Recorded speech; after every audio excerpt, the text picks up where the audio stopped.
नमस्कार, आदर्श शिक्षण संस्थान ऑनलाइन क्लास में आपका स्वागत है।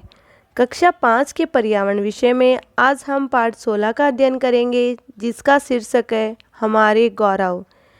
इसके पहले वीडियो में हमने डॉक्टर विक्रम साराभाई और होमी जहांगीर भाभा, उसके बाद जीजाबाई और भीमराव अंबेडकर के बारे में बताया था।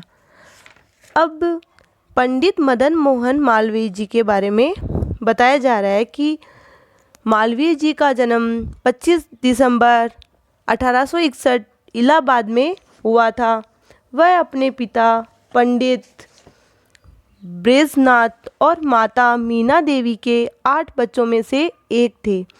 वे काशी हिंदू विश्वविद्यालय के प्रणेता तो थे ही, इस युग के आदर्श पुरुष भी थे। वे भारत के पहले और अंतिम व्यक्ति थे जिन्हें महामना की सम्मानजनक उपाधि से विभूषित किया गया।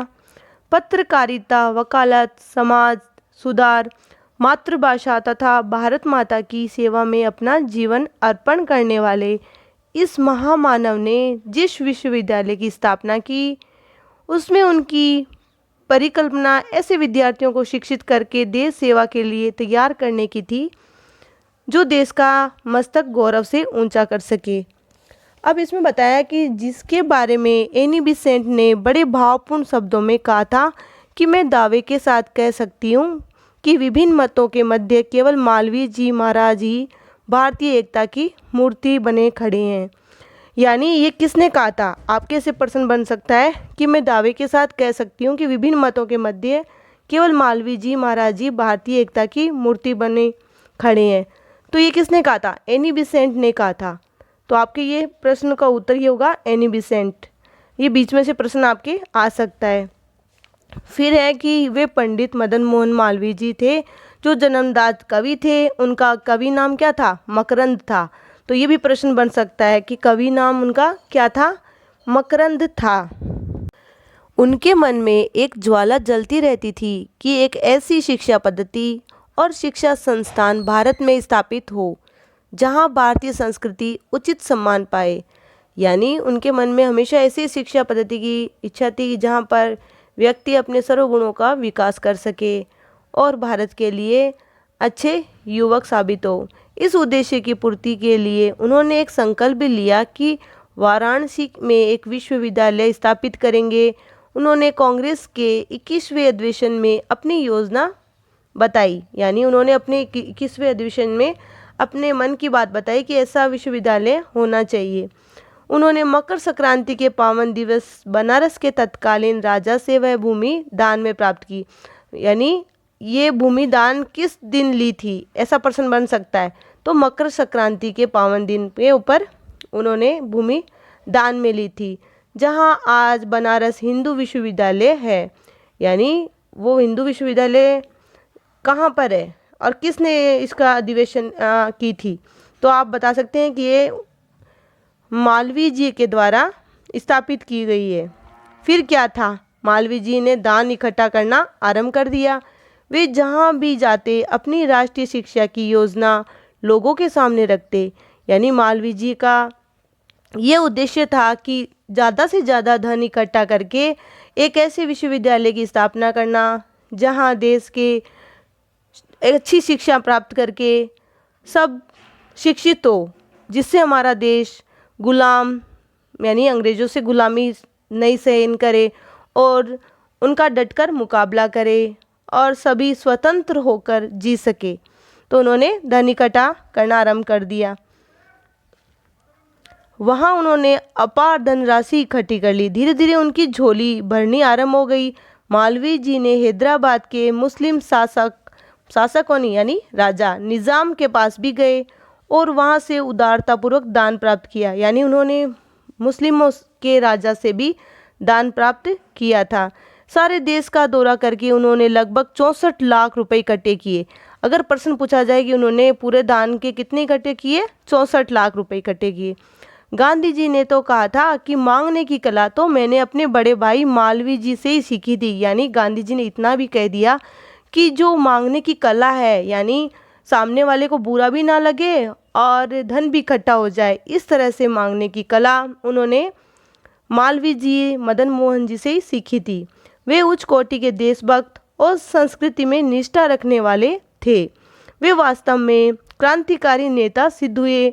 उन्होंने भारत की आत्मा को जगा दिया, यानी देश में शिक्षित इतना कर दिया कि भारत की हर युवक में अपने देश प्रेम और प्रेम भाव से रहने की कला सीखी। अब है पता कीजिए और बताइए, आपके गांव शहर में कौन कौन से लोग हैं जो सार्वजनिक कार्यों के लिए दिन रात लगे रहते हैं और धन संग्रह भी करते हैं।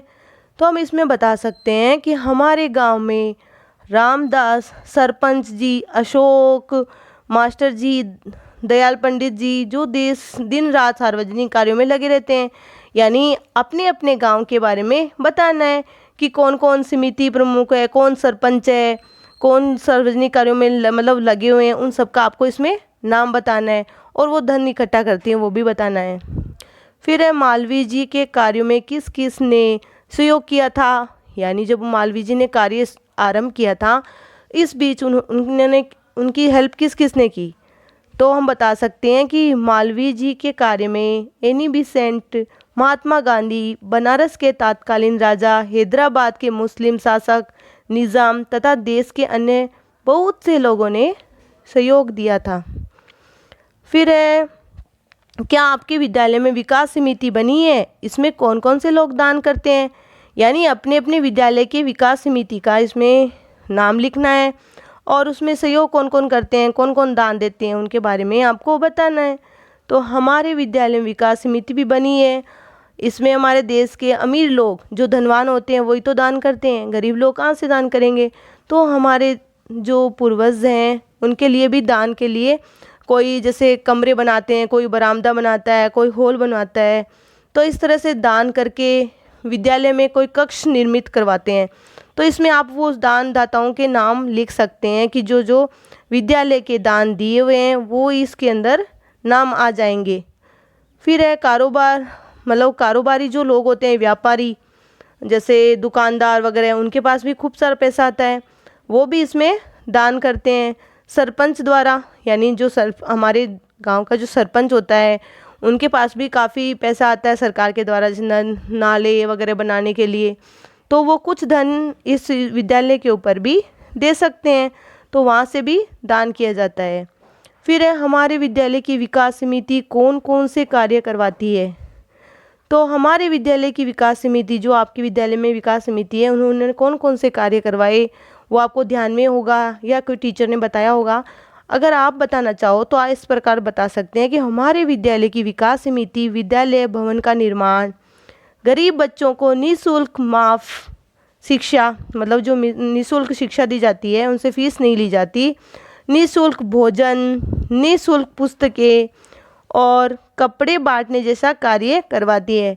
यानी कोई विद्यार्थी ऐसा गरीब है जिनके पास घर पे मतलब रहने को घर नहीं, किराए पे रह रहे हैं और उनको उनके पिताजी नहीं है, यानी दे कभी फ़ौज में अगर उनकी डेथ हो गई है, तो ऐसे विद्यार्थियों के पास पढ़ने के लिए पैसे नहीं है, तो ऐसे विद्यार्थियों के लिए निःशुल्क शिक्षा भी दी जाती है, उनको कपड़े और पुस्तकें भी निःशुल्क दी जाती है। उनकी जो शुल्क होता है वह धनवान लोग या फिर कोई दान में उनके लिए पैसे दे देता है, उससे वह शिक्षित हो जाते हैं, या फिर विकास स्कूल की तरफ से भी वह फ्री कर दिया जाता है। फिर बताया कि हमारे जो इस पैराग्राफ में आपने क्या पढ़ा वो उसके बारे में शॉर्टकट है कि मालवीय जी सत्य, ब्रह्मचर्य, व्यायाम, देशभक्ति तथा आत्मत्याग में अद्वितीय थे। इन समस्त आचरणों पर भी वे केवल उपदेश ही नहीं दिया करते थे अपितु स्वयं उनका पालन भी किया करते थे। वे अपने व्यवहार में सदैव मृदुभाषी रहे, कर्म उनका जीवन था। महात्मा गांधी ने उन्हें अपना भाई, बड़ा भाई भी कहा था। तो भारत निर्माता की भी संज्ञा दी गई। फिर है हमने सीखा कि आपने इस पाठ में क्या सीखा। इतनी देर जो आपने इतने सारे पाठ पढ़ा है, जैसे वीर साराभाई के बारे में, होमी जहांगीर बाबा के बारे में, जीजाबाई के बारे में, भीमराव अंबेडकर के बारे में, जो जो पढ़ा था उन सब का शॉर्टकट एक लाइन में सार बताए गए हैं। जो हम बता रहे हैं कि डॉक्टर विक्रम साराभाई ने अंतरिक्ष में स्वदेशी उपग्रह भेजे थे। स्वदेशी यानी अपने देश में बनाए गए वैसे उपग्रह भेजे थे। डॉक्टर होमी जहांगीर भाभा ने परमाणु विज्ञान में भारत को आत्मनिर्भर बनाया। यानी जो होमी जहांगीर भाभा थे उन्होंने परमाणु विज्ञान में विकास किया था। जीजाबाई ने शिवाजी को एक महान योद्धा बनाया था। यानी शिवाजी आज योद्धा है वो जीजाबाई के कारण है। तो ये सब इसमें सार रूप में बताए गए हैं।